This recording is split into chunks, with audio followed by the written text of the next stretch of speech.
Yo, what's up? Welcome back to my channel, Automatic Works. So, nandito naman po tayo ngayon mga sir para magbigay ko ng konting tips and ideas.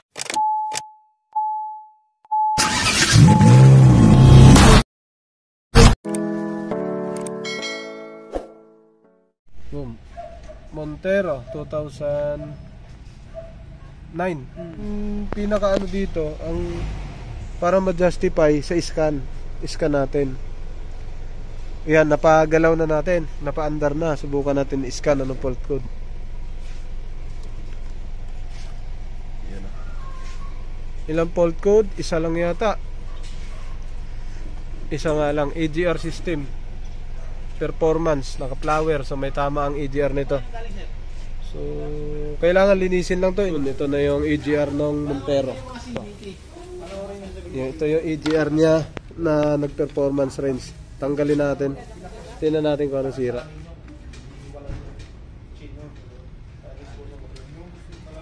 Performance range pero hindi nag-check engine.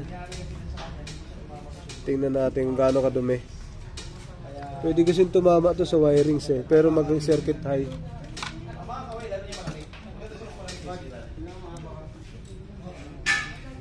Alin? Bakit? Tanggalin natin. Ito na.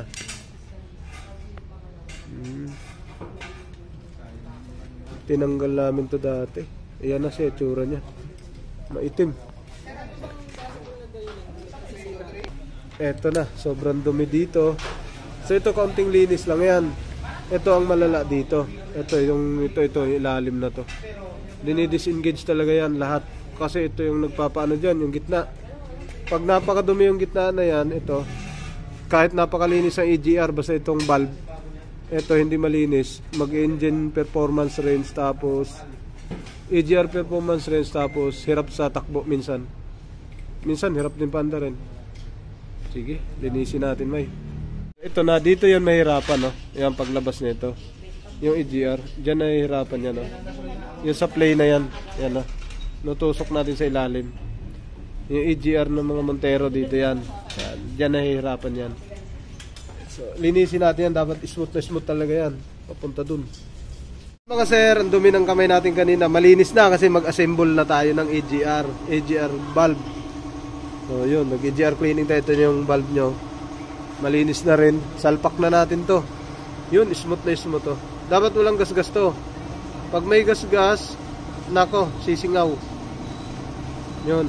Okay. Yun. Okay. Yan. Pero magaling dito si Eric. Si Eric Disagon. Ang galing maglinis ito. Bilib ako doon. So ito, salpak na natin.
Yun, ito na, nabuo na natin, oh.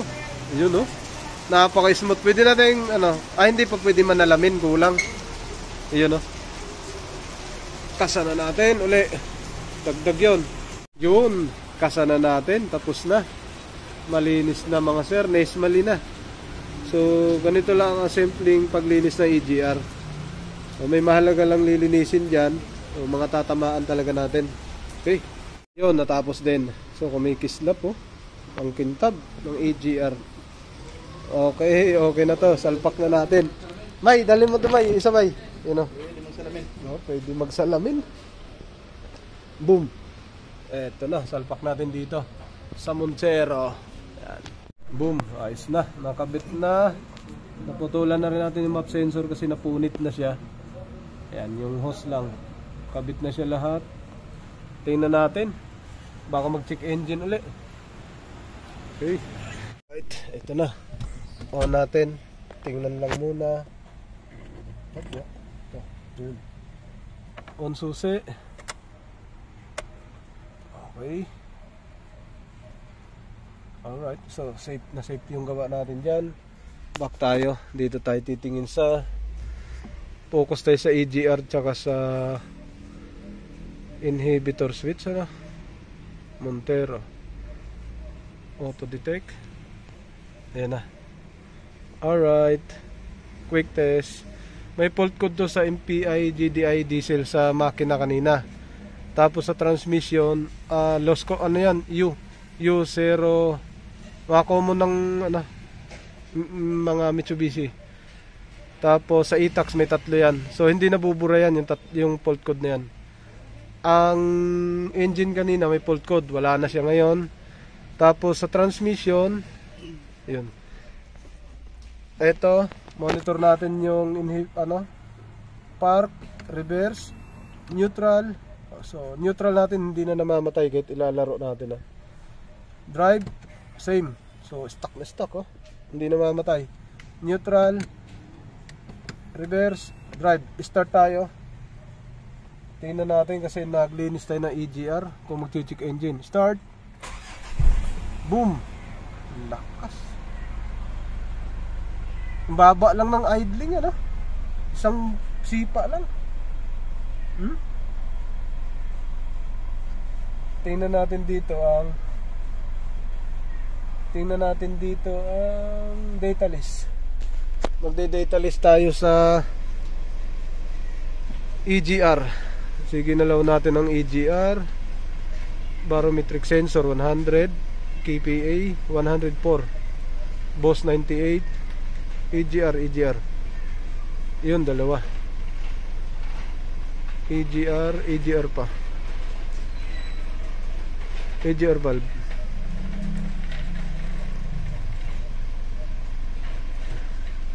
Wala na. EGR, AFS. EGR.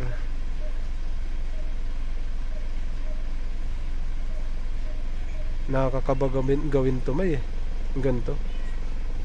Yung EGR, tingnan natin mga ilan. Yun lang. Show selected. Red.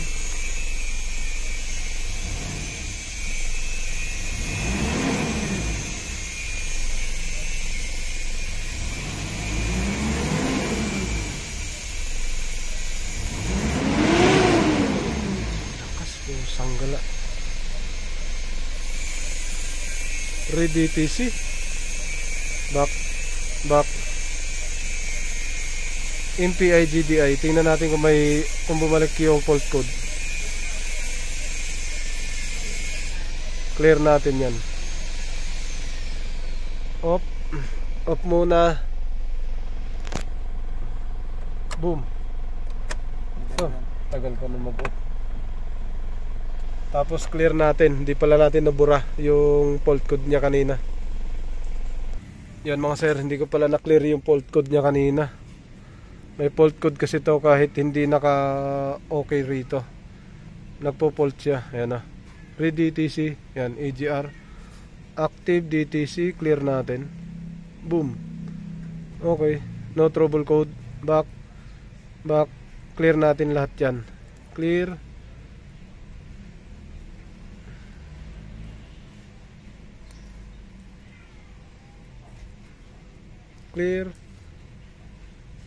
So yung tatlong fault hindi nakiklear to, yung mga common nya. RS lane. Yan, RS lane, power, nagpalit na to basta nagpalit ng mga wiring. Sulitin natin dito, MPI GDI. Boom. No fault code na siya. Back. Data list tayo. EGR valve. Start natin. Start.